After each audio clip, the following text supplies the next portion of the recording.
Olá pessoal, tudo bem? Sejam bem-vindos a mais um vídeo e nesse vídeo eu vou falar sobre as 5 primeiras distribuições Linux que eu tive contato, onde eu comecei a usar o sistema e me aventurar por esses caminhos diferentes do sistema operacional padrão que a maioria das pessoas utilizava na época, que na época que eu comecei era o Windows 98.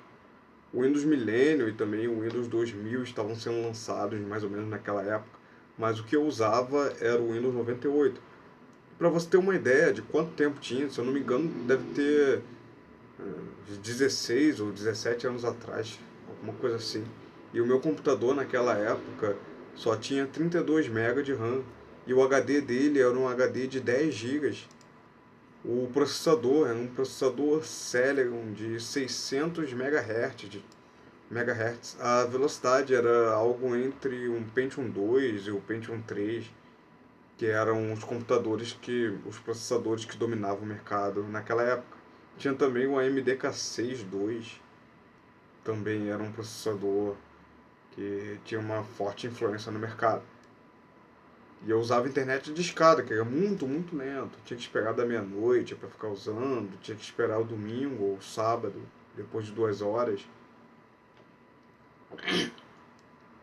Então as primeiras distribuições que eu usei foram, a primeira delas, o Linux. Não que eu necessariamente usei, porque algumas que eu falei aqui eu nem cheguei a usar há tanto tempo, outras eu nem cheguei a instalar, nem a conseguir instalar, para você ter uma ideia. A primeira delas foi o Linux Behave. O Linux Behave é o que veio naquela. Eu mostrei um vídeo atrás, procura lá no YouTube. Tem um vídeo como eu, como eu comecei a usar Linux há 15 anos atrás, alguma coisa assim. E é o Linux Behave, ele vinha numa revista, é a segunda edição da revista Hacker, da editora Digerati. E ele vinha com uma daquelas revistas que vinha com um CDzinho lá, e nesse CD não era um CD de instalação do Linux, era um CD que tinha um monte de coisa. Tinha programas, tinha códigos, textos, tutoriais, tinha um monte de coisa no CD, e uma das coisas era um arquivo ISO dentro do CD dessa distribuição Linux Behave. E esse arquivo ISO eu não sabia para que servia um arquivo ISO. Também não tinha gravador de CD, algo que era bem raro, era bem difícil alguém ter um gravador de CD na época. E mesmo quando eu conseguia acesso a um gravador de CD, CD, né? DVD não, tá? DVD acho que nem tinha tanto mercado, no Brasil pelo menos. Mas mesmo tendo, quando eu consegui um gravador de CD, eu não sabia o que fazer com um arquivo ISO, não sabia como funcionava, não sabia, e nem na própria revista explicava como instalar isso. Então, eu testei várias coisas, eu descompactei o arquivo, eu abri o ISO, tentei mover os arquivos de um lado para o outro, coloquei os arquivos no Drive C, eu não sabia, né? Tava fuçando para ver como aquilo funcionava, como funcionava aquele tal novo sistema que era mais seguro que o Windows, que não tinha vírus, não precisava de antivírus, que era livre, que tinha uma grande comunidade, e que era difícil de usar, difícil de instalar, que quase ninguém conhecia. Então, que era usado em servidores. Naquela época eu não sabia nada, estava aprendendo, não sabia nem o que era linha de comando, para você ter uma ideia. Eu sabia do Windows, né, do prompt do MS-DOS, mas nem sabia programar, não sabia. Eu aprendi programação um pouco depois, mais ou menos naquela época. Isso aí, essa questão de programação, vou deixar para outro vídeo. Então eu não consegui instalar de jeito nenhum. Outras coisas da revista eu aprendi, mas essa parte do Linux não adiantou.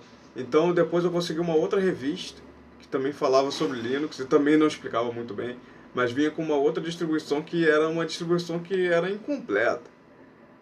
Não incompleta, mas era um propósito diferente, né, do que eu esperava, que era um sistema para ser usado no dia a dia como o Windows.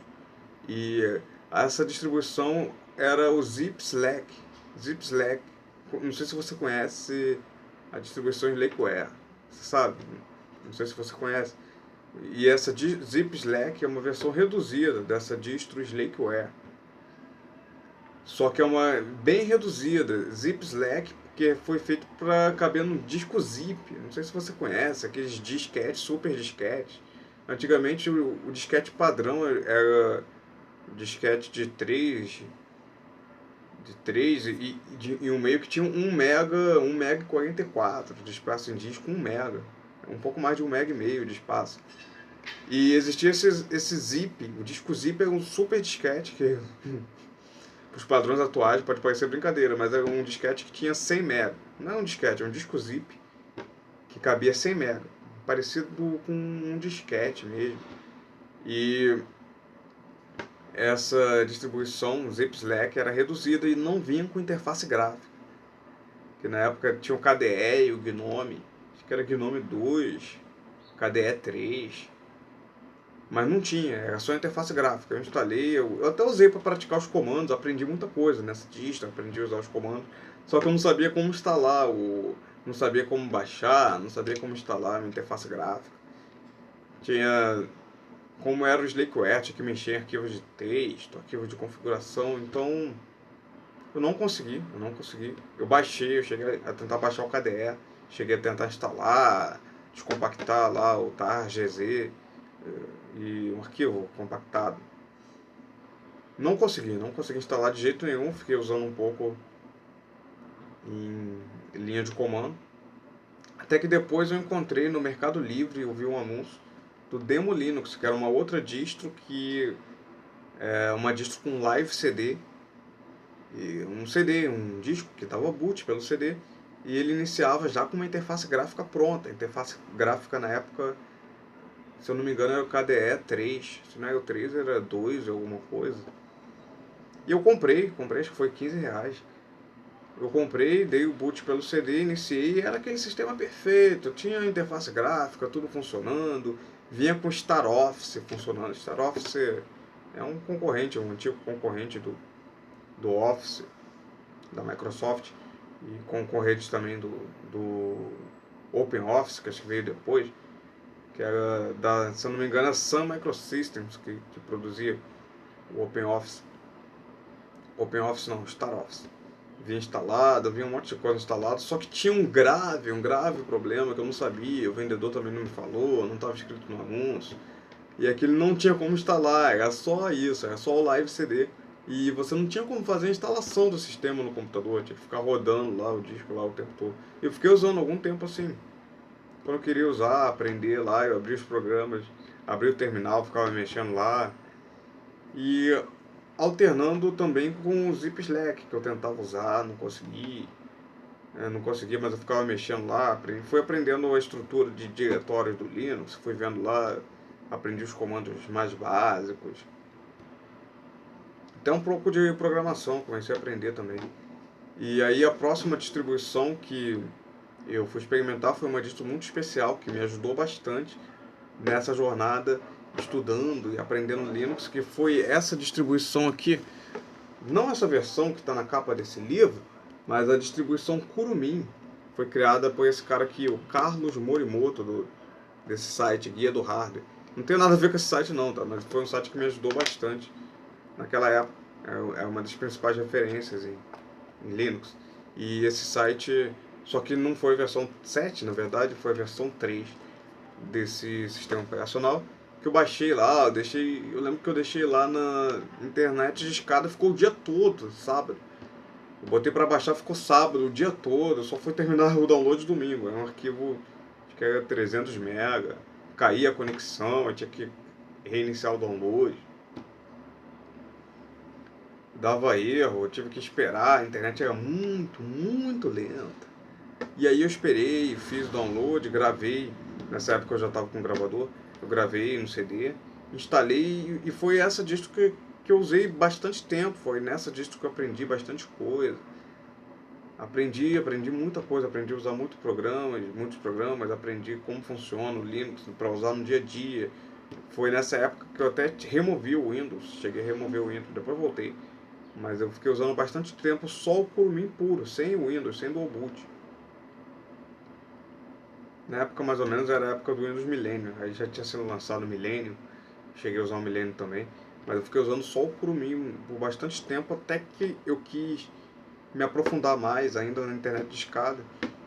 E a outra distro que eu passei a usar, que foi a quinta distribuição que eu usei, foi a distribuição Debian. Foi uma que eu gostei muito, me ajudou a aprender muito mais, conhecer muito melhor a estrutura do sistema, conhecer mais comandos. Vi uma quantidade muito grande de programas, eram 8 CDs, eu comprei no Mercado Livre. Não foi muito caro não, acho que foi R$ 20, foi 20, foi 25.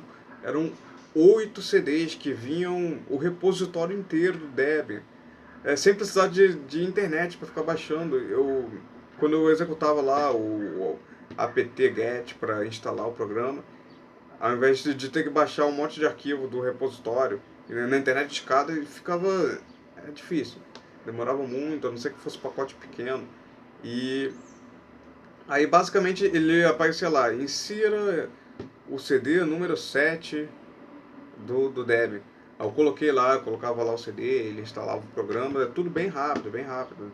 Tão rápido quanto agora com a banda larga, até mais rápido. Só que não era atualizado, né? Não era pacotes atualizados. É o Debian Stable. E não lembro qual era a versão, acho que era... Não lembro. Mas eu aprendi muito e essa foi a 5ª distribuição. Então essa foi a minha história de como eu comecei a usar o Linux. Nessa época o Ubuntu não existia, várias distribuições Mint não existia, várias distribuições Fedora não existia ainda. Várias distribuições que hoje são muito fortes ainda nem sequer existiam. Foi nessa época que eu conheci também o FreeBSD. Mas isso aí eu vou deixar para outro vídeo. Eu acho que eu já até fiz algum vídeo falando sobre o FreeBSD. Então é isso aí, pessoal. Obrigado por assistir esse vídeo. Se inscreva no meu canal. E se você quiser fazer parte do nosso grupo de estudos de Linux para iniciantes, você deixa aqui embaixo no WhatsApp, grupo no WhatsApp. Deixa aqui embaixo no campo de comentários. Deixa o seu WhatsApp aqui, ou então vou colocar também o link aqui na descrição, aí aqui embaixo. Aí você clica lá. Eu vi que tinha algumas pessoas que não estavam conseguindo acessar pelo link. Acho que o Firefox estava tendo algum problema, mas no Chrome estava abrindo. Então se você não conseguir acessar o grupo pelo link, você deixa aqui embaixo nos comentários. E nesse grupo também é onde você vai poder ter acesso grátis ao meu e-book. É um e-book gratuito que eu estou disponibilizando. E eu vou colocar esse e-book nesse grupo, eu vou colocar o link para download do e-book. Você entra no grupo que vai estar lá o link. Você vai conhecer esse trabalho que eu estou fazendo. O e-book ainda está sendo escrito.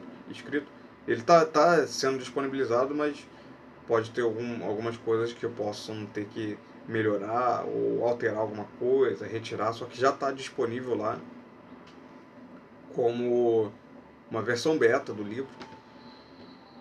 E eu vou melhorar para quando chegar a hora quando tiver tudo do jeito que eu quero, tudo certinho mesmo, eu vou fazer ele impresso e eu vou fazer um vídeo explicando como que você pode fazer para obter esse livro impresso. Mas o e-book em PDF é gratuito, você pode ter acesso lá no meu grupo de estudos no WhatsApp, grupo de estudos de Linux para iniciante.